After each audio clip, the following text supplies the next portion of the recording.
আগামীকাল ফজর থেকে শুরু হবে সব থেকে বরকতপূর্ণ দিন ইয়াউমুল আরাফা।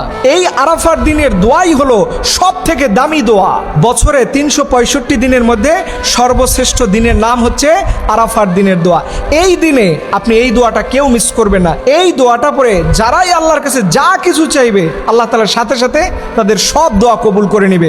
সহি হাদিস থেকে প্রমাণিত, নবীজি বলেছেন আরাফার দিনের কোনো দোয়াই আল্লাহর কাছ থেকে মওকুফ হয়ে যায় না। বান্দা যা চায় আল্লাহ তাআলা তাকে দিয়ে দেয়। আপনি এই দোয়াটা সর্বপ্রথম 100 বার পড়বেন। আগামীকালকে হাজী সাহেবরা আরাফার ময়দানে বসে এই দোয়াটাই তারা শুধু পড়তে থাকবে।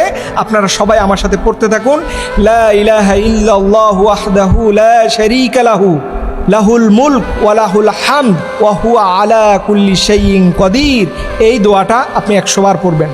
আর একটা দোয়া 2 রাকাত নামাজের সেজদার মধ্যে আপনি 3 বার করে পড়ে আল্লাহর কাছে দোয়া করলে পরে আল্লাহ তাআলা আপনার সাথে সাথে সব দোয়া কবুল করে নেবে। দ্বিতীয় নাম্বারে নিষিদ্ধ সময় ছাড়া 2 রাকাত নামাজে এই দোয়াটা আপনি নামাজের সেজদায় 3 বার করে পড়বেন। আল্লাহ তাআলা কোরআন আল কারিমে সূরা বাকারার মধ্যে বলেছেন, রব্বানা আতিনা ফিদ দুনিয়া হাসানাতাও ওয়া ফিল আখিরাতি হাসানাতাও ওয়া কিনা আযাবান নার। এই দোয়াটা পড়বেন, দেখবেন আপনার কপাল খুলে যাবে। যা চাওয়ার আল্লাহর কাছে কালকে চাইেন। অনেকে বলবেন যে হুজুর আমাদের দেশে তো আগামীকালকে না, আমাদের দেশে তো পরের দিন। দেখেন ইয়াউমুল আরাফা আগামীকালকে সৌদি আরবে হবে, আরাফার ময়দানেই হবে।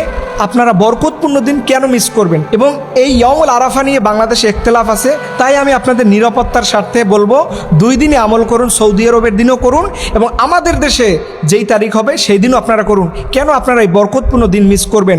দেখেন আল্লাহ তাআলার কাছে যা চাইবেন আল্লাহ সেটাই আপনাকে দিবে।